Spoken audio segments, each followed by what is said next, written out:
by Chevy Music. Taniki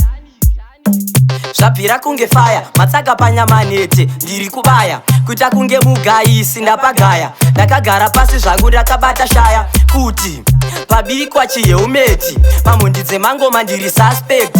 panorohwa ngoma iro respect ndowabata unge high grade kani pazviro zvacho zviri kubvira kunge peturu zviro zvacho zviri kubvira kunge kenduru zviro zvacho izvi zvichandipa menduru zviro zvacho ndati ndezvewanhu vakuru zviro zvacho zviri kubvira kunge peturu zviro zvacho zviri kubvira kunge kenduru zviro zvacho izvi zvichandipa menduru zviro zvacho ndati ndezvewanhu vakuru zviro zvacho zvikufaya zviri kuendeka kunge rwaivhikala zviri kushanduka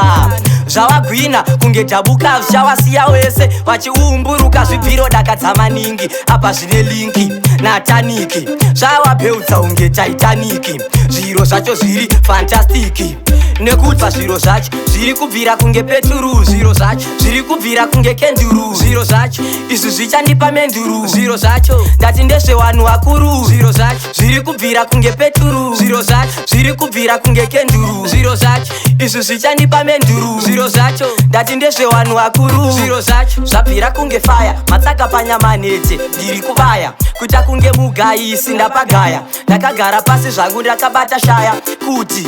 pabikwa chiheumeti pamundi dzemangoma ndiri suspect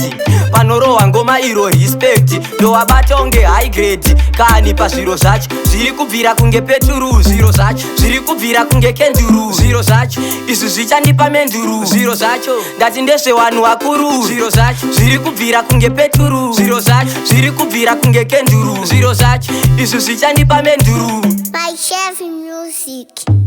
zvikufaya zviri kuendeka kunge rwaivhikala zviri kushanduka